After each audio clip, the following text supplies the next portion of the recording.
Est-ce que tu penses que je dis vrai? Je te veux pour moi, c'est plus fort que moi. Être ton ami, ton sourire, être ton complice, ton plaisir pour toujours, pour la vie. Dis oui, si tes yeux me disent oui, c'est la chance qui me sourit. Ta beauté n'est plus et moi je veux que tu me dises oui. Ooh.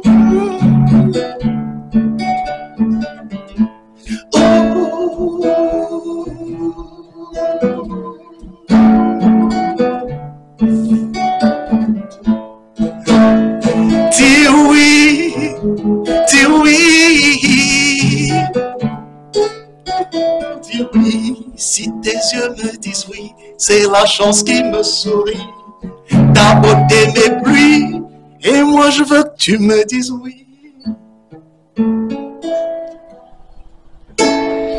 Et moi je veux que tu me dises oui. Merci Patrick Noah. Bonsoir à toutes. Eh bien, bienvenue ce soir. Je suis en compagnie de Patrick Noah. Bonsoir. Bonsoir Daniel Lambert. Ça va? Ça va très bien. Bon. Alors dis donc, j'ai une première question là.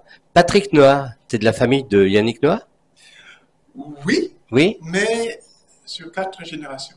D'accord. Parce que on a un arrière-grand-père commun. Ah, ok. Voilà. Bon, j'ai regardé, j'ai vu que vous étiez né au Cameroun, comme toi. Exactement. Donc, je me suis dit, peut-être que c'est de la famille. Oui, tout à fait. Et tu as l'occasion de rencontrer Yannick Noah? Alors, moi, je vais souvent avec mes enfants, parce qu'il a un club à Yaoundé, dans le club noir qui appartenait déjà à son père. Donc, je vais souvent dans ce club, à la piscine et tout, voilà, faire un peu de tennis avec mes enfants. Et parfois, je lui dis bonjour. Mais Bon, sans plus. Super. Artistiquement, on n'a pas encore collaboré. Ah ouais, mais ça ira peut-être un jour. Ouais, peut-être, oui. Hein? Allez, première question. Quel a été ton premier contact dans la musique? Tu as commencé à quel âge? Moi, j'ai commencé à l'âge de 2 ans. Ah ouais? Oui. À l'âge de 2 ans? Oui. Ah ben dis donc, tu as commencé jeune. Oui. Et donc, voilà, et moi, j'ai toujours fait de la musique. Et à l'âge de 9 ans, 10 ans, j'écrivais déjà ma première chanson. Et voilà, que je chantais déjà, que j'ai présenté d'ailleurs à des concours. Et puis voilà, j'ai continué comme ça, tout le temps. Et la musique ne m'a jamais quitté, en fait. Et je suis pharmacien aussi, par ailleurs. D'accord. Et j'ai payé mes études de pharmacie en faisant de la musique aussi. Bah, tu peux poser la guitare. Ouais. On fera un petit live tout à l'heure. D'accord. Et puis, comme on est en direct, ça c'est l'aléa du direct. Voilà. Allez, faut pas la faire tomber surtout. Voilà. Très bien. Voilà, comme ça tu peux mettre le casque. Et non, c'est celui-là. Voilà. Comment tu arrives à écrire à 9 ans? Tu t'inspires de quoi à 9 ans pour écrire? De ce que tu vivais à l'école, de tes amis Tout à fait. En fait, j'avais été touché à l'époque. J'écoutais beaucoup du reggae, du Bob Marley, de la musique malienne. Et voilà, j'avais été inspiré cette fois-ci par Rita Marley. Et voilà, et j'avais écrit une chanson justement qui parlait de l'école. Et voilà, que j'avais présentée. Je suis en train de voir que tu as une super veste, mais tu as PNM, ça veut dire quoi? Patrick Noah Music. D'accord, ok. Ah oui, en fait, c'est un créateur. Ah oui, alors parle-nous un peu de ce créateur. Oui, mais en fait, il s'appelle Mamadou. Voilà, il est à Yaoundé. Et donc, c'est lui qui crée donc En tout cas, c'est très joli. Et c'est des couleurs qui sont les couleurs du Cameroun. Oui. Hein, c'est ça. Oui, un peu. Il y a un peu côté Cameroun. Il y a du bleu, du jaune. Oui. Il est où ton créateur? Il est basé à Yaoundé. D'accord. Il est basé à Ok. Yaoundé. Donc, on pourra le mettre, on peut même éventuellement donner son contact, s'il y en a d'autres, mais je pense que oui, c'est quelqu'un qui... En tout cas, la veste, elle est super belle. Merci beaucoup. Voilà. Et donc, comment tes parents t'ont encouragé lorsque tu as exprimé ta passion pour la musique? Mais comme moi, je suis né tout petit, moi, je chantais tout le temps, donc ils savaient que c'était une passion pour moi. Et donc, ils ont, à un moment, donc ma mère, elle m'a offert ma première guitare, mais elle m'a demandé, elle m'a dit, je t'offre la guitare, mais tu dois faire tes études, parce que j'étais encore ado, hein. Bien Donc sûr. il fallait pas que je, je fasse autre chose, enfin, au moins que je continue à avoir accès à l'éducation et tout. Et je pense qu'elle a eu raison parce que bon, je lui ai dit, OK, ne t'inquiète pas. Et voilà. Et donc, moi, j'ai continué à faire mes études en faisant la musique. Alors déjà, à ton enfance, tu as réalisé que la musique serait une part importante de ton identité. Oui, alors, une part importante de mon identité, je dirais, c'est pas dans ce sens-là quand même. C'est parce que, voilà, moi, je suis né comme ça. Je suis né musicien. Sans la musique, je ne peux rien faire. Je vis avec ça. Donc, ça fait partie de moi. Mais non, après, pas forcément, je ne m'affirme pas à travers ça. Non, non, je suis. C'est avec moi, tout simplement. Mais par contre, je ne peux pas le garder pour moi. Donc, du coup, je l'exprime à travers des compositions, à travers le jeu, dans des concerts. Et si je peux rendre des gens heureux, c'est aussi bien. Absolument. Alors, on va parler de ça. C'est un album que tu avais sorti, mais qui va ressortir en réédition la semaine prochaine. Tu me disais avant l'émission. Oui, le vendredi 15 mars. Vendredi 13 mars. 15, 15. Ah, 15 Ouais, mars. ouais, le vendredi prochain. D'accord. Ouais. Alors, celui-là, il a été tiré à combien d'exemplaires? Alors, lui, il a été tiré en 30 000 exemplaires. Et le Euh, prochain qui va sortir? et le prochain, alors bon, là, on l'a pas tiré encore parce qu'en fait, ça se passe maintenant sur des plateformes. Donc, là, le prochain, en fait, il a 11 chansons. Et donc, on libère les chansons à peu près tous les 2 3 mois. Donc là, on a déjà libéré 18. Et donc, la prochaine, ce sera une très belle surprise. Je ne sais pas si je peux déjà la déclarer maintenant, pourquoi pas. Mais ce sera quelque chose de très sympathique. L'album a été enregistré à Cuba, D'accord. avec des musiciens cubains. Ah ouais. Et c'est toujours dans le tissage entre les racines africaines, la musique cubaine et puis le jazz. Alors que celui-ci, justement, aussi a été enregistré à Cuba. Donc, c'est l'album Saperia. C'est un album qui est dédié à ma grand-mère. Et cet album, justement, il est sorti à l'époque dans 22 pays. Et après, il a été édité un tout petit peu sur les plateformes. Après, ça a disparu.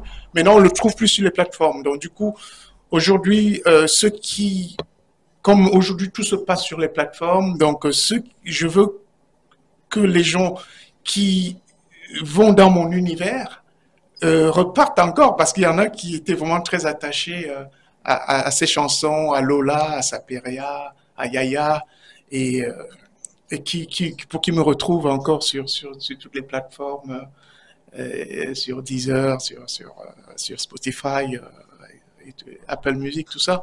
Et donc, comme ça, ils n'auront pas simplement les chansons que je sors en 2024, mais ils vont retrouver tout mon univers avec Saperia. Dis-moi, pour sortir un album comme ça, Et tu m'as dit dans 22 pays, c'est ça? Oui, il était sorti dans 22 Tu pays. as été aidé par Yannick Noah ou pas? Non, Pas du non. tout? Ici, le label, c'était Playa Sound. D'accord. Donc, c'est un très beau label Ouais. français de musique du monde. Et tu es toujours avec Et eux? non, Ah malheureusement, non? Playa Sound a fermé. Ah, ok. Malheureusement, parce que c'est un peu dommage parce que c'est un très beau label. Hein. C'est vraiment de la musique du monde. Et ils ont vraiment beaucoup craqué sur cet album et puis sur ma personnalité aussi. Et donc, ils ont bien défendu ça. Et le distributeur, c'était Nocturne. Donc, mais là, c'était dans les années 2005 hein, quand on D'accord. l'a sorti. Et après, c'était dans plusieurs pays, dans 22 pays, au Japon, en Suisse, aux États-Unis, Ah ouais, quand même. partout. Oui, oui, oui, Ouais. oui, ça s'est vendu dans 22 pays dans le monde. C'est très, très bien. Ouais. Ah oui, ça, c'est une belle expérience. Oui, oui, oui. Et justement, tu as été te produire dans quelques pays. Oui, bien sûr. Par exemple, avec cet album, donc, notamment, j'ai fait le Festival de jazz de Fribourg quand je l'avais sorti en 2005 en Suisse. Voilà. Et après, je l'ai défendu aussi au Festival de jazz de Montreux, toujours en Suisse. Et en France, bon, j'ai fait plein de scènes à Paris, le Petit Journal de Montparnasse, le Sunset, tout ça. Et puis bon, plein dans d'autres pays, l'Allemagne, Cuba, le Cameroun, la Guyane, le Brésil. Tu as le track quand quand tu montes sur scène? Hmm, je dois avouer que non, Non. non, non, non. Non, j'ai pas le tract. Parce qu'en fait, j'adore le public, j'adore communiquer avec le public. Donc du coup, euh, c'est un moment de communion donc que j'attends tout le temps. Quoi. Et je suis tellement excité justement de retrouver mon public, de chanter avec le public, de le prendre avec moi, de l'amener dans mon univers. Que non, non, non, j'ai pas de tract. Alors donc, tu joues d'une guitare et tu joues d'un autre instrument de musique? Alors, la guitare, oui, un tout petit peu les percussions, un peu de piano, Ah oui, un peu voilà, de piano un aussi. peu de piano, Ouais. pas beaucoup, mais voilà. Mon instrument de prédilection, c'est la guitare, électroacoustique ou électrique. Quelles sont tes sources d'inspiration pour écrire? Alors, pour écrire, moi, je chante beaucoup les situations de la vie. Ça peut être ce que j'ai vécu personnellement. Ça peut être aussi parfois militer sur quelque chose qui me touche. Par exemple, il y a des chansons où je parle des, du fait que l'Afrique, il y a beaucoup de personnes qui vont faire des études à l'étranger, qui partent de leur pays en Afrique et qui partent en Occident ou ailleurs et qui restent malheureusement parce que ce serait bien qu'ils reviennent encore. Euh, mais quand ils restent, c'est pas parce qu'ils choisissent de rester, c'est parce qu'il n'y a pas les conditions justement pour leur permettre d'exercer justement ce qu'ils ont appris. Donc ça, c'est des thèmes par exemple qui me tiennent beaucoup à cœur et parfois que je chante aussi. Par exemple, je vais rééditer aussi l'album avant Saperia qui s'appelle Zal. Je vais le rééditer une semaine après celui-ci, toujours sur les plateformes. Et là, c'est une chanson Lazare qui parle de ce thème.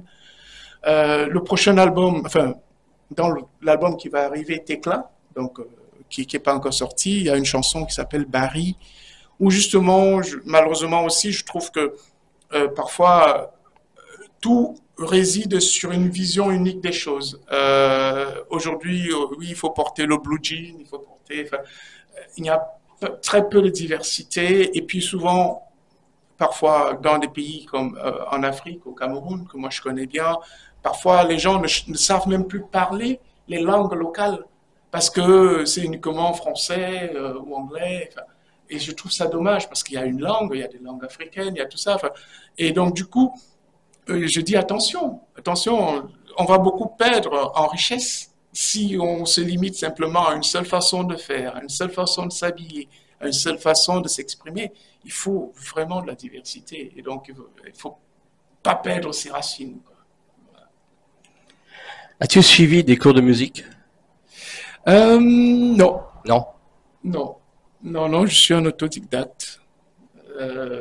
Mais je suis quelqu'un qui a appris en s'exerçant, en chantant tous les jours, en travaillant avec d'autres musiciens, des très bons musiciens, parce que j'ai la chance quand même d'avoir des très très bons musiciens avec moi.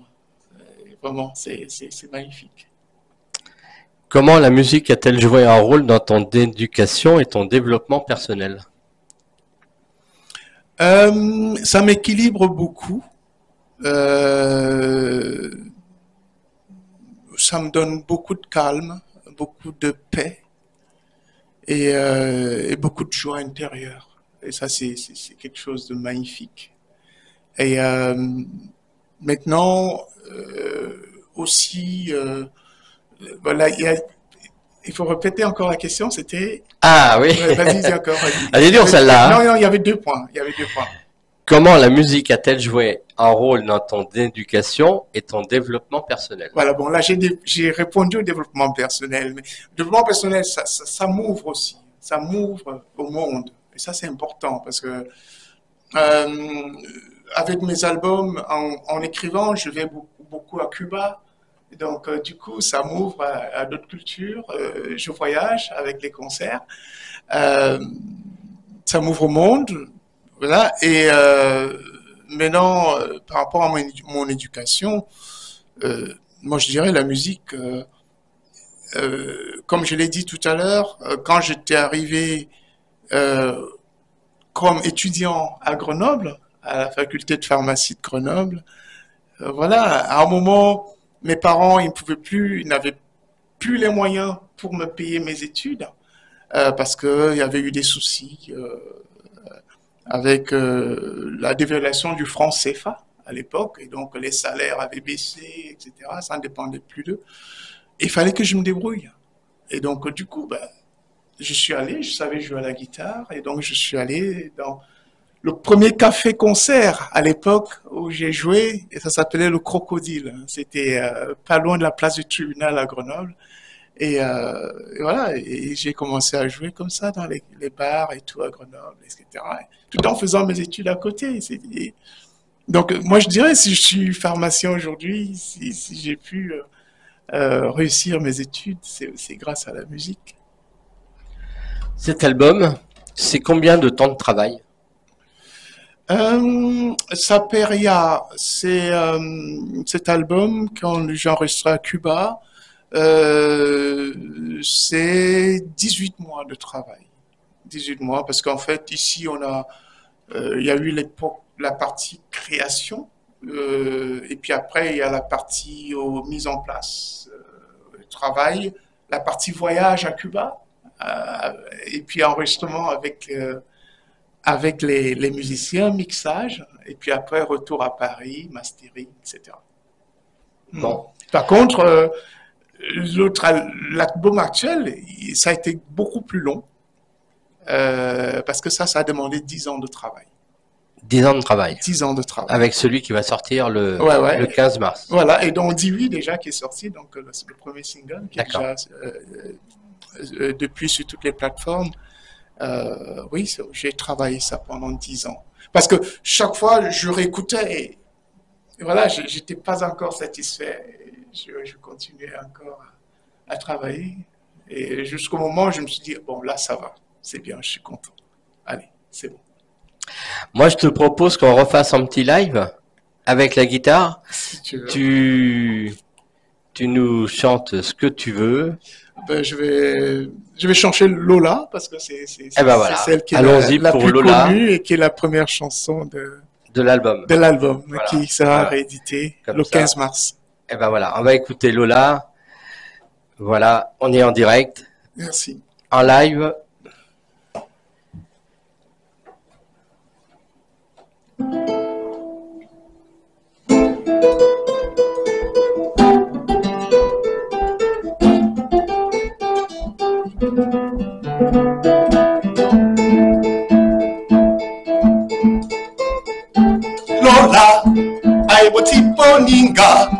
Inatopola su, una suposi lola, aibuti poninga. Inatopola su, una suposi. Akumba, bakumba, kumba, na bana lola. Bangi bibananga muna soposi. Akumba, bakumba, kumba, na bana lola. Bangi bibananga muna soposi. Oh yeah.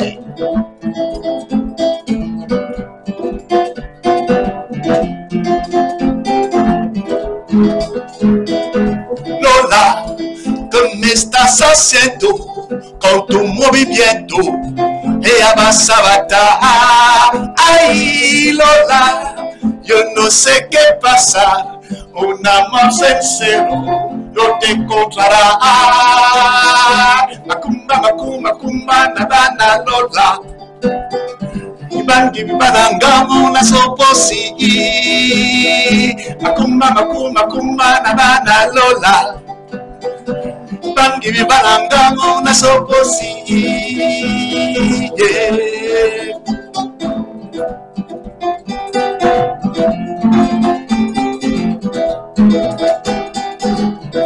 Mana soko na yo, Lola, mana longo ziba, Lola, soko longo ya muto. Bini soko di kwale, Lola, mana soko na ngai. Ibana longo di ba, Lola, soko longo ya muto. Bini soko di kwale, Lola. Magnifique, super, bravo. Bravo, bravo. Merci. Attends, je vais t'aider. Tu peux mettre le... Attends. On peut la mettre à côté. Voilà. D'accord.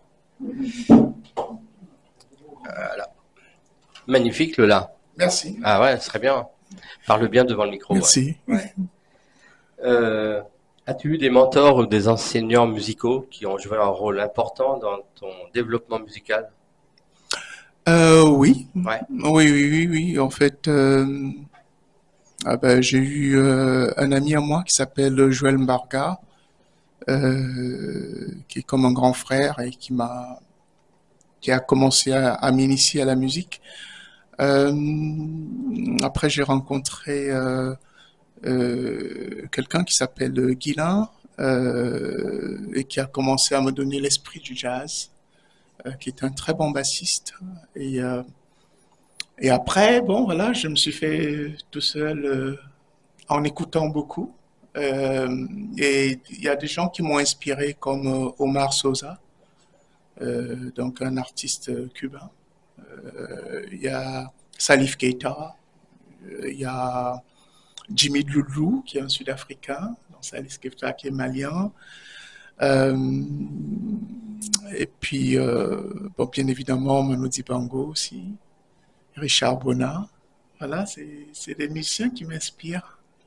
Voilà, et après, des musiciens cubains comme Los Van Van, par exemple, des groupes cubains, voilà. Quel genre de musique écoutes-tu à la maison? J'écoute beaucoup la musique afro-cubaine, j'écoute le jazz, j'écoute le blues. C'est ça qui t'inspire?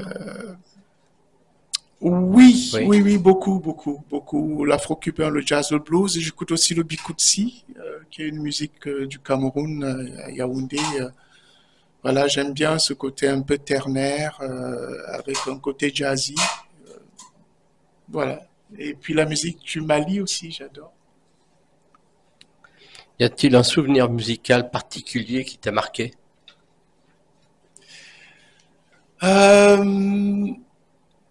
C'est le festival de jazz de Montreux. Parce que c'était un très beau moment. C'était à 22h, en plein été. Et voilà. Et j'ai commencé à jouer. Donc tout le public était là. C'était super. Et à un moment, il s'est mis à pleuvoir. Ah, là, c'est la catastrophe, ça.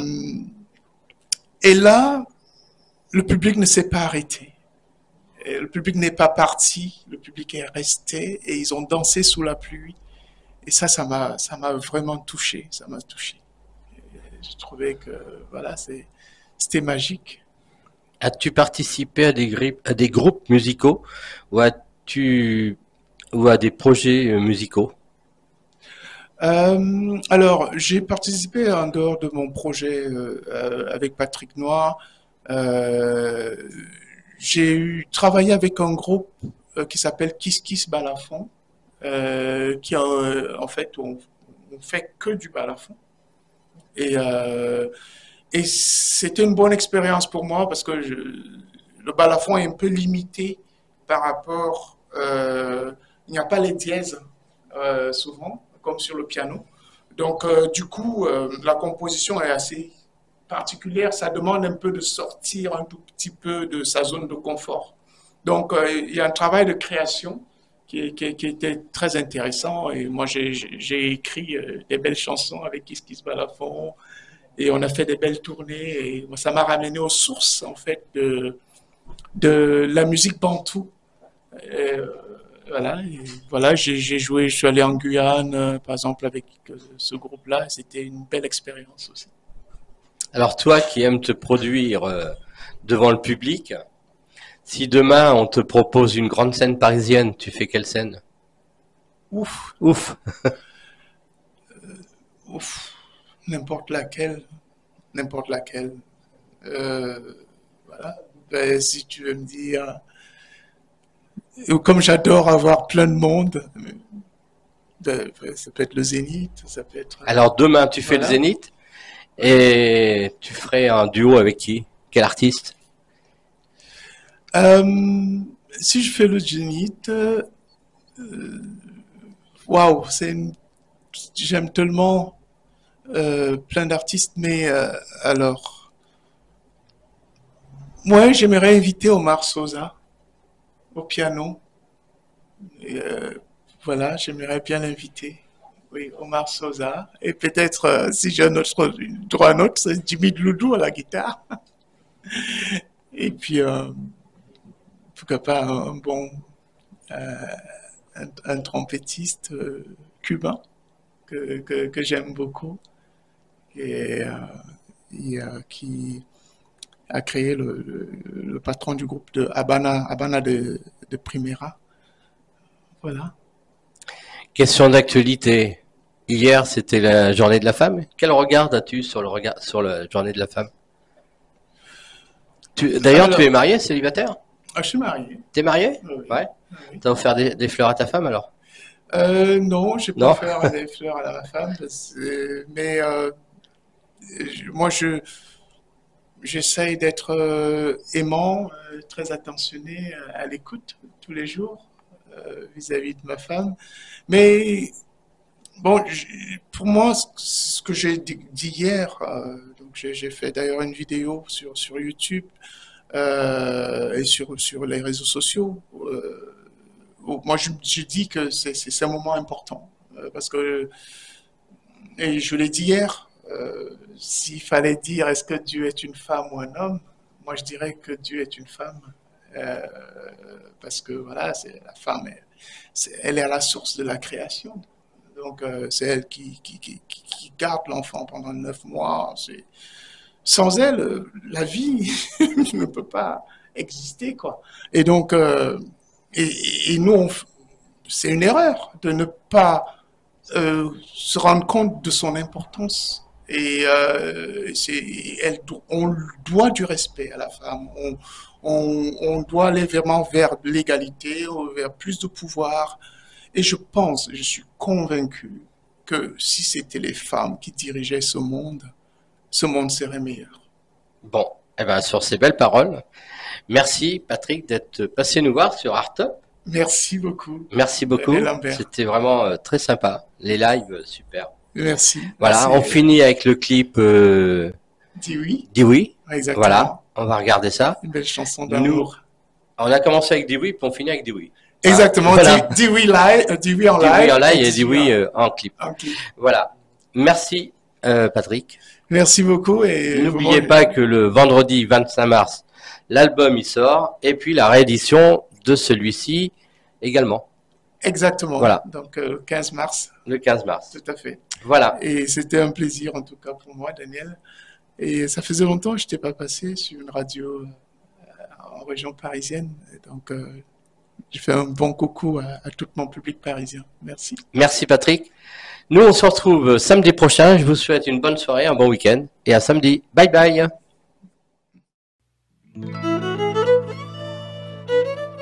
Je t'ai rencontré un soir par hasard. Tes amis t'entouraient, mais tu m'as dit bonsoir. J'ai pas pu résister, il y a dans ton emprise tout un flot de tonnerre. C'est bien plus qu'une brise, si tu m'avais dit oui, tout ce dont